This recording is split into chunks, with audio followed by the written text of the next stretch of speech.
8월 14일 수요 말씀 기도회 시작하겠습니다. 우리가 계속해서 1세기 초대교회 이야기를 함께 성경 공부하고 있습니다.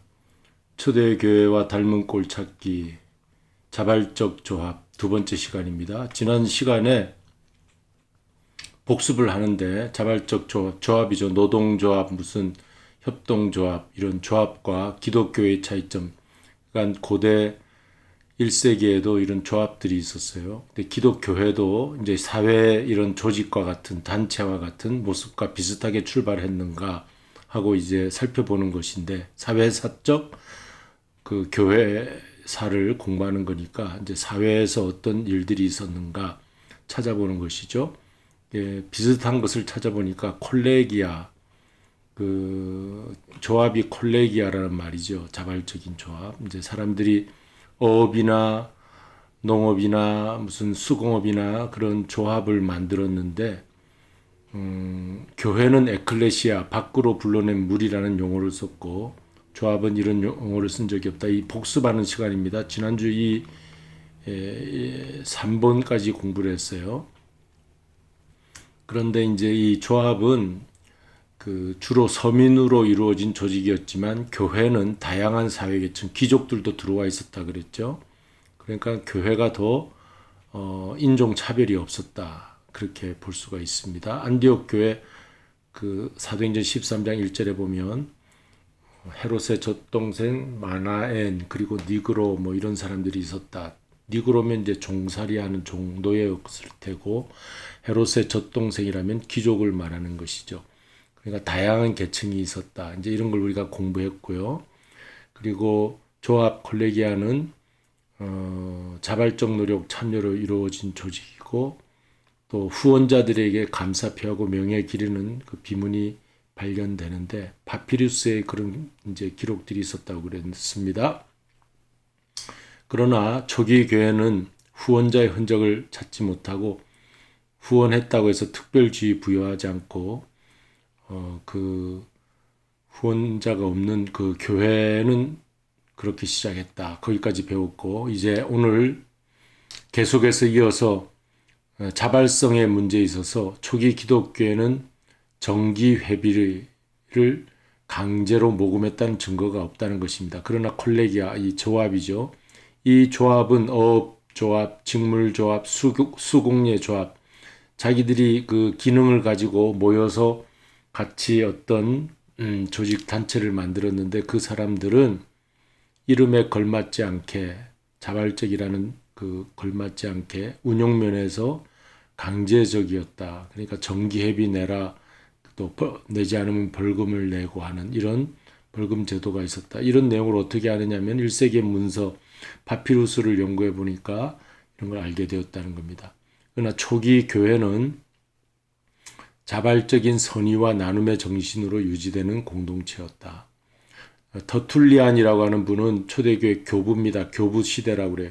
사도 이제 1세기에 시대 구분이 있는데, 교회사에서 예수님 당시에 제자들, 제자 시대가 있고, 그 다음 제자들이 사도가 되죠. 그래서 사도 시대가 넘어갑니다. 그게 AD 1세기에 있었습니다. 근데 2세기, 3세기부터는 제자와 사도들이 이제 순교하고 사라지고 없죠. 그때 어떤 시대가 시작되냐면은 교부 시대가, 교회의 아버지라고 하는 교부 시대가 시작이 돼요. 예, 그때 뭐 아마 들어보셨을 거예요. 제롬, 또 유세비우스, 뭐 이런 분들, 그리고 터툴리안, 저스틴, 순교자 저스틴, 뭐 이런 분들을 교부라고 합니다. 교부 시대. 이제 그 중에 한 분 터툴리안이라고 하는, 이분이 지은 책 변증의 39항에 보면 우리가 읽어봅니다. 우리도 공동 자금이 있기는 하지만 그것은 다른 종교들이 돈을 요구하는 것처럼 회비를 모아 만든 것이 아니다. 회비가 없었다는 것이죠. 한 달에 한 번씩 원하는 사람은 적은 기부금을 낼 수 있다. 그러나 이것은 그가 기꺼이 할 때만, 그리고 그에게 능력이 있을 때만 받는다. 우리 중에는 어떤 강제도 없다. 모든 것이 자발적이다. 이제 강제가 없었다는 게 초기 교회의 모습은 자발성이라는 겁니다. 이게 다른 점이라는 거예요. 바울 시대 부터 바울은 AD 30년대, 50년대에 활동하던 인물입니다. AD 50, 60년대. 아마 네로의 당시에 순교했다고 보면 AD 60년까지 살았던 분이에요. 그런데 그 이후 150년이 지난 흐른 교부 시대, 제가 말씀드린 이 교부 시대에 이르기까지 교회가 자발성을 유지했다는 것은 놀라운 일이다. 어떤 강제적인 모임이 아니었다는 겁니다. 교회는 그렇게 시작이 됐어요. 그러니까 오늘날도 우리 왜 1세기 교회 이야기를 나누냐면은 우리가 현대 교회들이 초대 교회로 돌아가자는 말을 많이 하잖아요. 종교개혁 시대 때도 그랬고 15세기 종교개혁 때도 초대 교회로 돌아가자는 말이 있었고 오늘날 21세기 현대 교회도 초기 교회, 초대 교회로 돌아가자. 원 모습이 무엇인가 알아보기 위해서 이런 공부를 하는데 초기 교회는 강제적인 모임이 아니라 자발성의 모임이었고 그리고 또 모임 빈도 얼만큼 모였느냐 매월 1회 모임이 콜레기아 조합은 표준이었다는 겁니다. 왜 콜레기아를 비교하느냐 하면은 그 당시 어떤 모임이 있었는데 그 조직 단체가 있었는데 이 사회적인 단체죠. 사회. 그리고 우리 교회는 종교적인 단체죠. 그래서 비슷한 유사성이 있기 때문에 서로 비교하는 것입니다. 그런데 이 조합은 로마법으로 기준을 정했다고 그래요. 한 달에 한 번만 모여라. 이런 것은 이제 그 당시 사회사를 연구하는 학자들이 이제 그 당시 문서나 여러 자료를 통해서 알게 된 것이겠죠. 그러면 왜 한 달에 한 번 모이느냐? 조합이 정치 세력이 되어서 너무 자주 모이면 로마 제국의 위협이 됐기 때문에 로마법에서 이렇게 기준을 정해줬다고 합니다. 그러에 반해서 초기 교회는 매주 모임을 가졌다는 겁니다. 모임의 빈도가 매주 모임, 안식 후 첫날 부활주의를 기념해서 이렇게 매주 모인 것이죠. 그것이 전통이 오늘날까지 2000년을 계속 이어와서 교회는 매주 한번 모이게 됩니다. 계시록 1장 10절에 그리고 디다케 당시에 그 문서 중에 디다케라는 것은 이제 티칭이란 뜻이요. 디다케가 그 가르침. 그러니까 이런 문서가 있어요. 성경 위에 가르침이라는 어떤 그 문서가 있어요. 기독교 문헌이 있었어요. 그 중에 보면 매주 모였다 이런 내용이 있다는 것입니다. 그리고 심지어 매일 모이기도 했습니다. 성경 사도행전에 보면 날마다 모이기를 힘썼다 그런 말이 있잖아요. 날마다 모이기를 힘썼다. 그러니까 매일 모이기도 했다. 그러면 이 모임 빈도에 대해서 왜 우리가 중요성을 느끼느냐? 모임의 구성원이 얼마나 자주 모이느냐에 따라서 그 헌신도와 응집력이 차이난다. 자주 모일수록 더 헌신한다. 더 결속력이 있다. 그런 뜻이겠죠. 자, 6번째. 윤리적 코드와 가치의 공유. 그러면 조합은 어떤 윤리, 가치를 가지고 있었느냐? 교회는 어떤 윤리, 가치를 갖고 있었느냐? 보면 초기 기독교는 강한 윤리적 가치를 공유한 공동체였다. 조합은 서로의 윤리적 삶이나 세계관에 별 관심 없는 조직체다.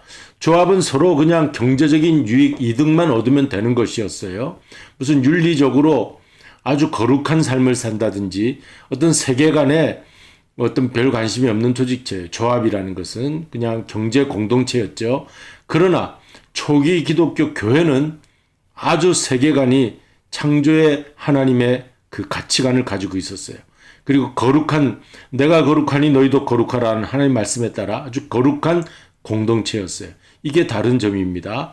그리고 7번째는 초지역적 네트워크, 지역을 넘어서는 네트워크를 가지고 있었다. 이게 중요해요. 이 7번이 굉장히 중요한 것 같은데 이 조합이라고 하는 당시에 어떤 모임 그런 단체 조직들은 한 지역 내 조직들이었어요. 단체. 서로 연결점이 극히 드물 수 있습니다. 자기들의 필요에 의해서 그 마을, 그 지역에서 생긴 것이에요. 예를 들면 고린도에도 방직공 조합이 있었겠죠. 직물 조합. 그처럼 에베소라는 떨어진 지역에도 방직공 직물 조합이 있었어요. 서로 유대 관계가 협력 관계가 극히 드물었어요. 서로 이렇게 주고받는 것이 별로 없었다는 것입니다. 고린 조합에서는 그냥 고린도에서만 그리고 에베소에는 에베소에서만 그런 조합의 구성원들이 서로를 위해서 상부상조하고 필요를 가졌다는 것이에요. 그렇지만 오늘날이 아니라 그 당시부터도 초대교회의 선교운동은 처음부터 지역을 초월하여 순례 여행하면서 복음을 전하는 순회 전도자들, 당시 사도 바울 같은 인물은 도시를 계속해서 돌아다녔습니다. 순회 전도자들이라고 부릅니다. 이 사도들이 그렇게 시작을 했죠. 이렇게 시작된 겁니다. 교회가 이렇게 시작이 됐어요. 그래서 고린도에 있는 교회가 에베소에 영향을 주고 에베소, 갈라디아, 여러 빌립보 성에 있는 교회들이 서로 안부하고 문안받고 편지를 주고받고 하는 그런 일이 있어요. 네트워크라는 거죠. 여행하는 전도자들을 그리스도 안에서 이 순회 전도자들을 형제자매라 이유만으로 숙박을 해주고 이렇게 숙식을 제공했던 사실은 초대교회 선교가 성장 발전하는데 결정적 요인이었다. 사도 바울이 가는 곳마다 사람들이 이제 편지를 먼저 보냈죠. 그러니까 바울에 대해서 알고 있는 거예요. 그러면 거기 마을에 도착하면 그 도시에 도착하면 바울이 도착했구나 하고 숙식 제공하고 하는 네트워크가 형성이 되어 있었다는 겁니다. 로마 교회 보내는 로마서에도 보면 서로 문안 인사를 로마서 16장에서 많이 하죠. 바울의 편지를 보면 먼 지역에 있는 교회와 교인들에게 안부 전합니다. 이제 베베가 안부를 전한다, 누가 안부를 전한다 이런 내용들이 있잖아요. 그처럼 네트워크가 형성되어 있었어요. 이방 교회가 예루살렘 교회에 가난한 흉년이 들어서 예루살렘에 흉년이 들어서 구제를 받아야 할 사람이 많이 생겼습니다. 그러나 이방 교회가 어느 정도 좀 넉넉한 점이 있다면 이 헌금을 연보를 모아서 보냈다. 고린도전서 7장, 8장에 보면 연보를 보냈다는 그런 내용이 있죠. 그러니까 그냥 예루살렘은 예루살렘, 고린도는 고린도 이런 것이 아니라 많이 떨어져 있어요. 지역적으로도 몇 수백 킬로 떨어졌지만 네트워크가 이루어져 있었다는 겁니다. 그러니까 초기 기독교회는 처음부터 세계를 품고 있었다. 세계 선교, 땅끝까지 이르러 내 증인이 되리라는 말씀을 저들이 마음에 품고 있었어요. 세계 각 지역을 네트워크로 있는 비전을 가진 공동체였다. 그러니까 초기 1세기 때부터 이런 교회의 모습이었다면 오늘 21세기 인터넷으로 네트워크가 돼 있고 전 세계를 우리가 여행할 수 있는 비행기가 있는 이런 때일수록 우리는 세계 선교에 대해서 우리가 이 1세기의 그 열악한 상황에서도 세계를 품었다면 오늘 21세기의 교회는 더군다나 더 우리가 이런 일을 감당해야 되는데 우리가 가지 못하면 그 각 지역 교회에서 선교사를 세워 파송 선교사로 후원하는 그런 일을 해야 하는 것이 마땅하다. 이제 그런 것을 우리 1세기 교회로부터 배울 수 있는 것입니다. 8번째, 시민사회의 관계. 그러면 교회와 지역의 시민사회와는 어떤 관계였는가? 자, 이것이 또 왜 중요하면 한가하면 오늘날 우리 교회는 이 세상의 빛이요 소금인데 교회와 우리 지역과는 어떤 관계가 하는가? 에클레시아 교회는 세상의 판단 기준보다 하나님 앞에서의 판단 기준을 앞세웠다. 성경을 읽어보면 고린도전서 6장 4절에 너희가 세상 사건이 있을 때 교회에서 경히 여김을 받는 자들을 세우느냐. 이제 어떤 그 케이스가 생겼어요. 문제가 생겼어요, 교회에. 그랬을 때 교회 안에서 문제를 해결하지 왜 바깥에 경히 여김 받는 자들을 세워서 교회 문제를 해결하려 하느냐. 세상 재판관에게 교회 문제를 가지고 가지 말라. 그 내용이 고린도서 6장 말씀이에요. 시민사회의 관계에 있어서 교회는 사실 더 영적인 영광스러운 존재라는 자식을 가져야 됩니다. 이 조합은 세속 중심 엘리트 권력에 인정받기를 원하면서 뇌물도 공유하고 그 권력자들과 선을 대려고 했지만 그러나 초기 교회는 그런 일이 없었어요. 하나님 앞에 서 있는 그들의 신분이 세속 신민사회 주류보다 더 영광스러운 존재란 자의식을 가진 것이 분명하다. 성경을 읽어보면 우리가 그런 것을 유추해낼 수가 있죠. 사도 바울은 우리는 시민권이 하늘에 있다 이런 말을 했어요. 이 땅에 우리가 발을 디디고 있지만 우리의 시민권 하늘에 있다. 빌립보서 3장 20절 말씀. 그래서 세속사회 일원으로 무난히 인정받기 원하는 그 차원 이상을 살고 있었다. 이상적인 그 삶을 살고 있었던 것이 초기 교회의 모습입니다. 이거 한번 읽어보겠어요. 이러한 점은 오늘 현대 사회를 살아가는 우리로 하여금 이 땅의 현실을 딛고 사는 그리스도인의 모임인 교회가 다른 사회 조직과 상당한 유사성을 보이면서도 그들과 본질적으로 다른 자의식을 가졌음을 확인하게 해준다. 그러니까 함몰되어서 이 세상 속에 우리가 살아가는 것이 아니라 세상 위에 우리가 물론 이 세상 안에 살지만 그러나 우리는 좀 더 차원 다른 그런 하늘의 시민권을 의식을 가지고 우리는 살아야 된다 하는 것을 말씀하고 있어요. 그러니까 우리 1세기 교회의 모습을 통해서 우리 21세기 현대 교회는 어떤 모습을 가져야 되는가 몇 가지를 살펴보았습니다. 질문을 하면서 우리 자신에게도 한번 물어보겠습니다. 첫째, 바울이 멀리 떨어진 교회에 편지를 쓰는 것이 그의 주요한 사역이었다. 사도 바울은 어느 지역을 가기 전에 먼저 편지를 보냈습니다. 자, 이것은 네트워크 사역을 한 것이에요. 서로 교회와 신자의 안부를 물어보며 복음의 네트워크를 가졌다면 오늘날 현대교회가 가진 가장 강한 현대교회는 개교회주의를 가지고 있어요. 자기 교회만 생각해요. 옆에 있는 교회에 대해서는 별 관심을 안 가져요. 개교회주의라고 합니다. 그런 것을 개교회주의에서 우리가 바울로부터 배울 수 있는 점은 무엇입니까?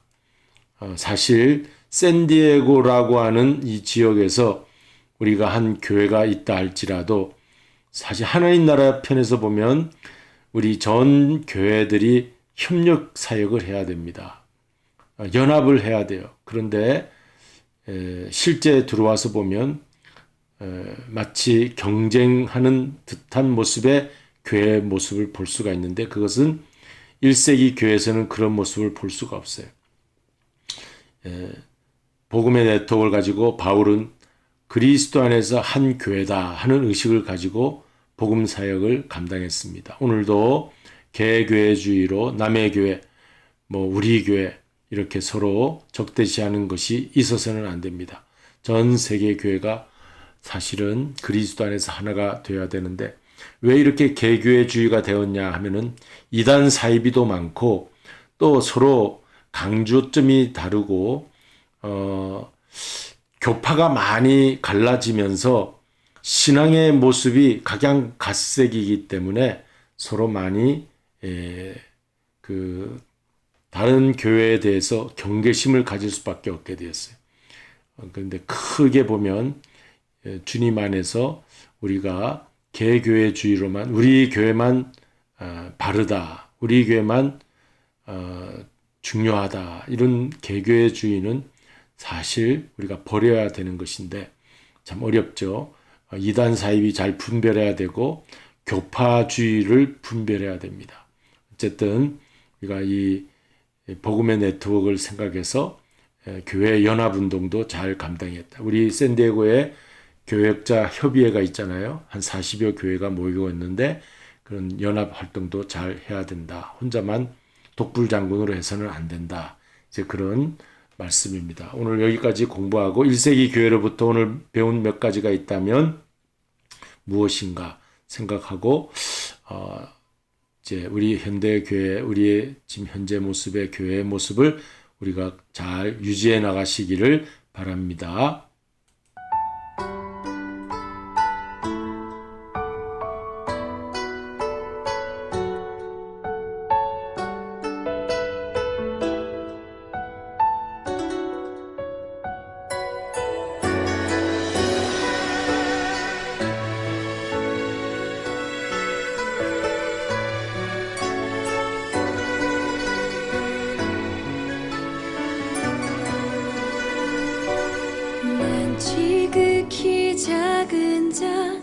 죄인 중에 괴수 무익한 나 부르셔서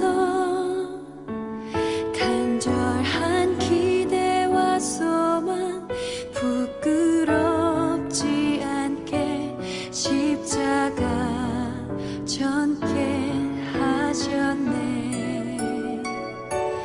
어디든지 가리라 주 위에 서라면 나는 전하리 그 십자가. 내 몸에 밴 십자가 그 보혈의 향기 온 세상 채울 때까지 살아도 주를 위해 죽어도 주를 위해 사나 죽으나 난 주의 것. 십자가의 능력 십자가의 소망 내 안에 주만 사시는 것.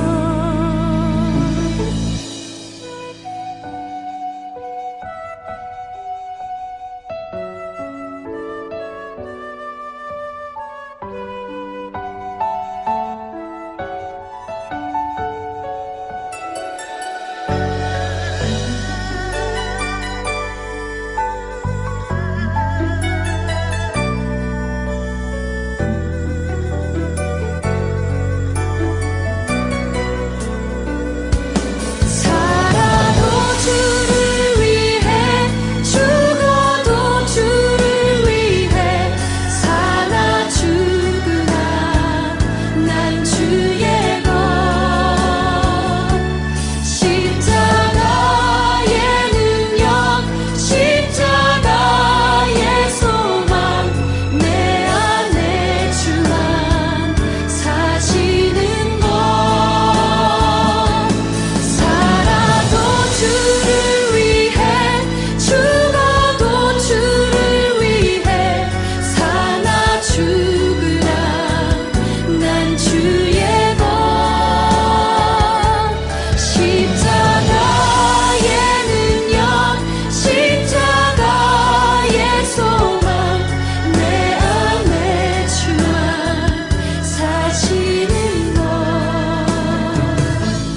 난 지극히 작은 자 죄인 중에 괴수 무익한 나 부르셔서 간절한 기대와 소망 부끄럽지 않게 십자가 전게 하셨네.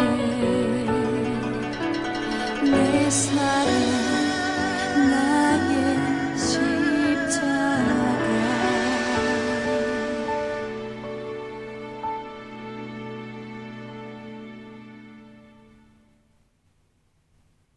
예, 우리 주님 가르치신 기도로 마치겠습니다. 하늘에 계신 우리 아버지여, 이름이 거룩히 여김을 받으시오며 나라의 임하옵시며 뜻이 하늘에서 이룬 것 같이 땅에서도 이루어지이다. 오늘날 우리에게 일용할 양식을 주옵시고 우리가 우리에게 죄 지은 자를 사하여 준 것 같이 우리 죄를 사하여 줍시고 우리를 시험에 들게 하지 마옵시며 다만 악에서 구하옵소서. 대개 나라와 권세와 영광이 아버지께 영원히 있사옵나이다. 아멘.